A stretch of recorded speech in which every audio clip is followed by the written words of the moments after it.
Bapak Kepala Basarnas Provinsi Jawa Barat, Pak Jumaril, dari BMKG, Direktur Peringatan Dini dan Kapus Kris Kemenkes. Ya. Rekan-rekan media sekalian, tadi disampaikan oleh moderator, ini sudah hari ke-7. Saya akan menyampaikan kegiatan hari ini hasilnya terkait dengan pencarian dan pertolongan korban. Hari ini ditemukan 3 jenazah. Nanti terkait ditemukannya di mana segala sesuatunya, nanti di sini ada Pak Jumaril, nanti silakan rekan-rekan wartawan bertanya. Sehingga di catatan kita semua ya, berarti dengan ditemukannya 3 ini, sampai hari ini yang meninggal dunia menjadi 321 orang. Begitu ya, karena kemudian yang masih hilang, kemarin disampaikan 14, karena sudah ditemukan 3, berarti masih ada 11 korban yang masih dinyatakan hilang. Kemudian luka berat yang saat ini masih dirawat di seluruh rumah sakit, baik di Kabupaten Cianjur maupun yang sudah dirujuk ke rumah sakit lain, terdata 108 orang. Ini di luar dari yang kemudian ada penyakit-penyakit setelah mengungsi gitu ya. Tadi mungkin para rekan-rekan wartawan ada datanya, ini sudah juga dievakuasi ke fasilitas-fasilitas kesehatan terdekat. Kemudian per hari ini Satgas Gabungan juga sudah berhasil mengidentifikasi titik-titik pengungsian. Jadi semuanya seluruh Kabupaten Cianjur ini ada 325 titik pengungsian. Banyak sekali ya. Dan 183 itu yang terpusat. Terpusat di sini adalah kekuatan yang mengungsi di atas 25 orang. Kemudian ada 142 titik pengungsian mandiri. Artinya masyarakat yang mendirikan tempat-tempat pengungsian di sekitar rumahnya masing-masing dengan kekuatan di bawah 25 orang. Kemudian yang berhasil didata, jumlah pengungsi per hari ini adalah 73.874 jiwa atau 74 orang. Saya ulangi, 73.874 orang. Rinciannya, pengungsi laki-laki 33.713 orang, pengungsi perempuan 40.161 orang, penyandang disabilitas ada 92 orang, ibu hamil ada 1.207 orang, dan lansia ada 4.240 orang. Kemudian untuk rumah dan infrastruktur yang rusak, ini tentu saja angkanya akan berkembang ya. Kemarin atau tadi pagi, saya ulangi, Bapak Bupati sudah melepas tim pendataan gabungan, baik dari unsur pemerintah daerah, unsur TNI Polri, dan dari perguruan tinggi untuk mendata rumah baik yang rusak berat, rusak sedang, rusak ringan, dan seluruh infrastruktur. Sehingga rekan-rekan media, ini datanya akan berkembang. Jadi kalau setiap hari berubah, ya karena tentu saja temuannya pun berubah. Nah, untuk sementara kita bisa sampaikan kepada rekan-rekan media untuk yang rusak berat ini ada 27.434 rumah. Yang rusak sedang ada 13.070 rumah, yang rusak ringan ada 22.124 rumah. sehingga totalnya 62.628 rumah.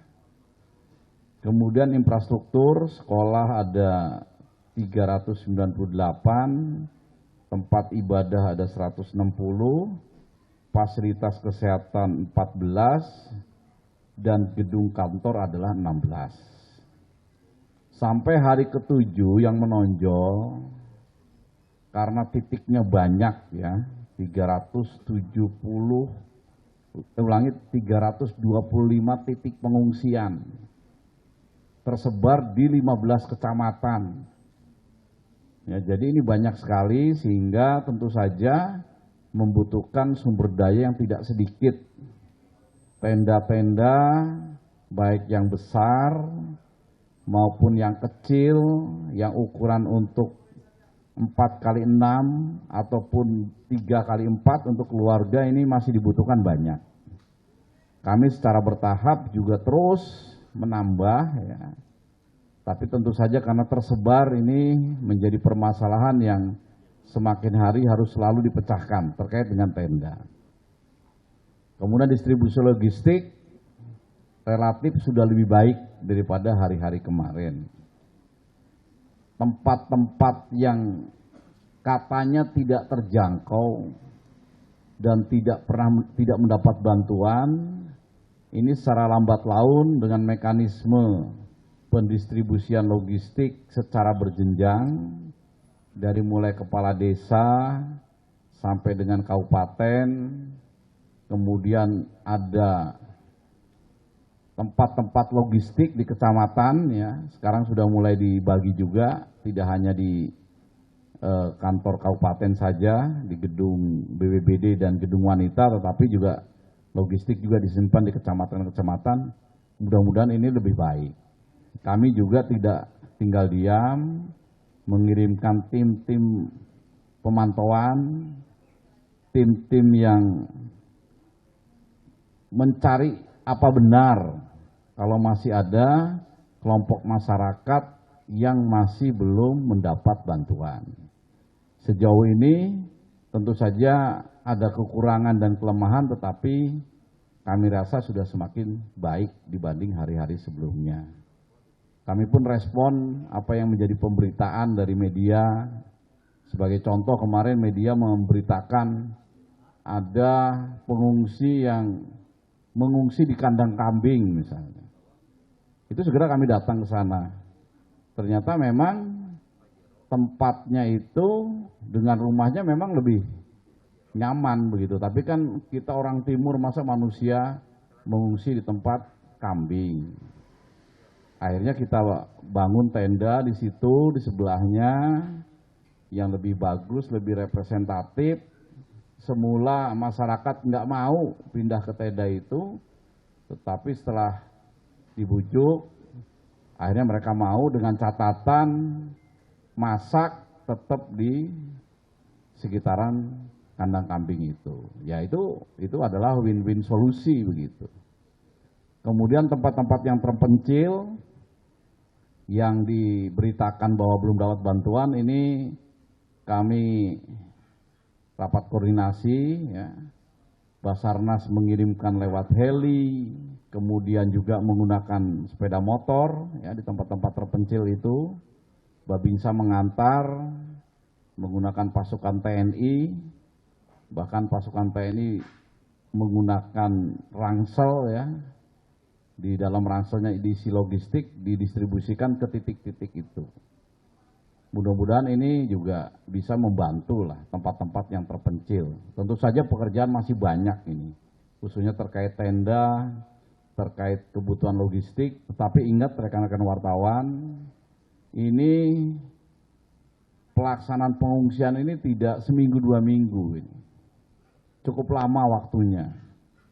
Ya, karena kerusakannya juga cukup banyak.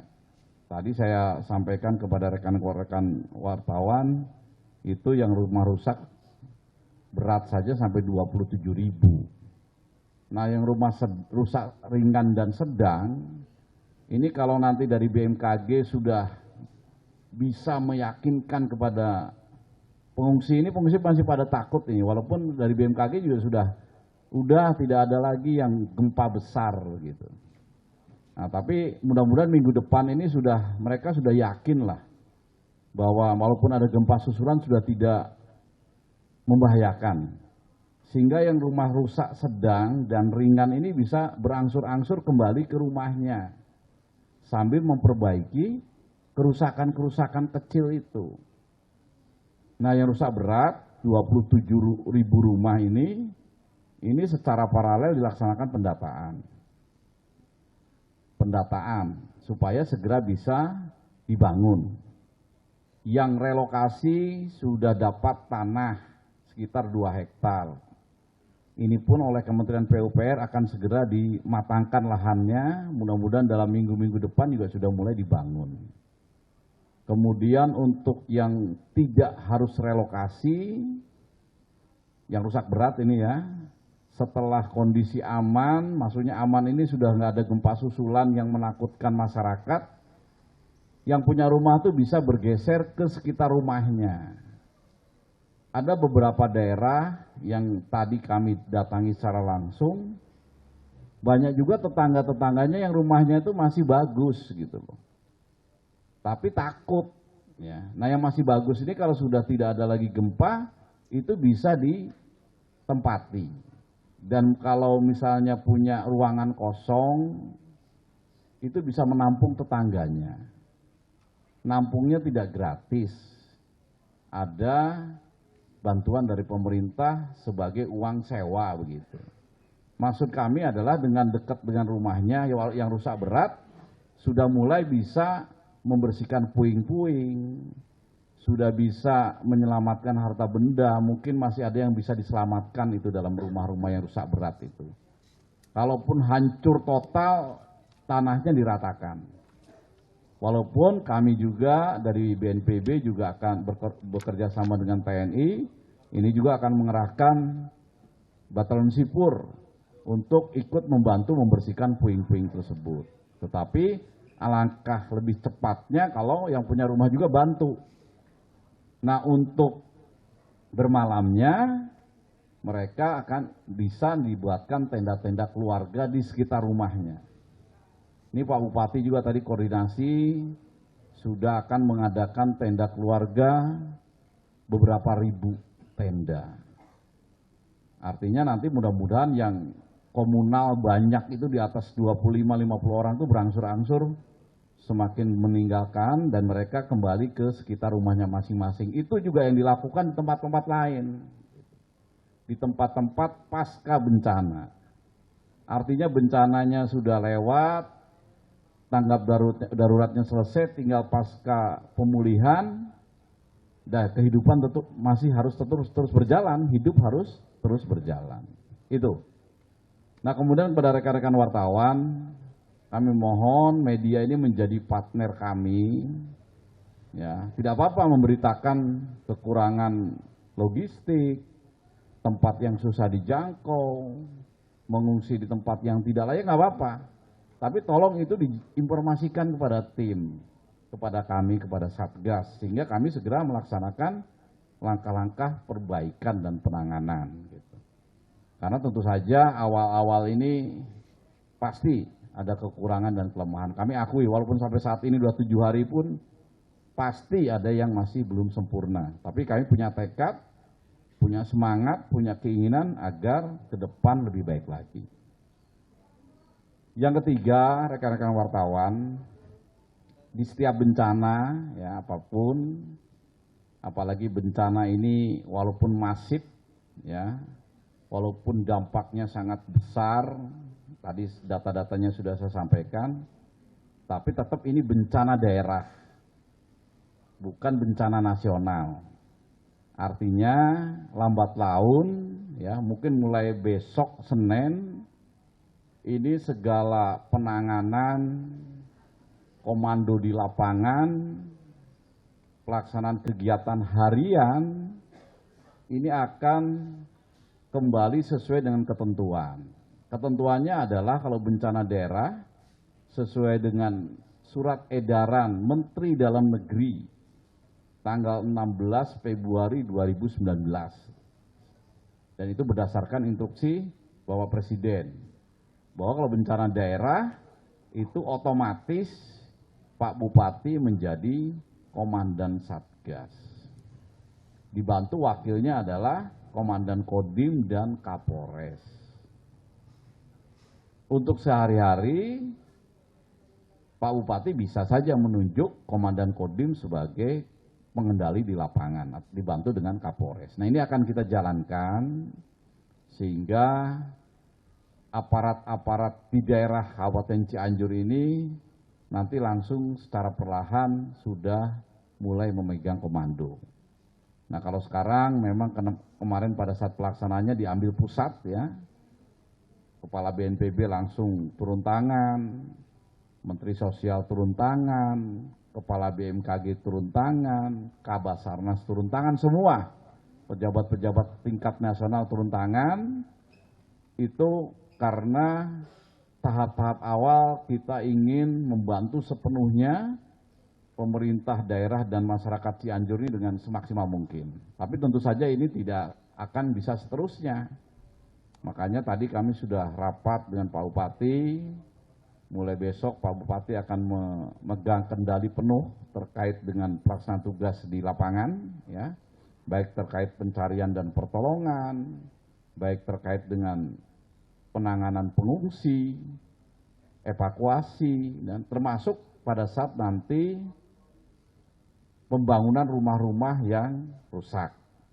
Kami dari pusat tetap akan mendampingi, tetap akan memberikan bantuan secara optimal.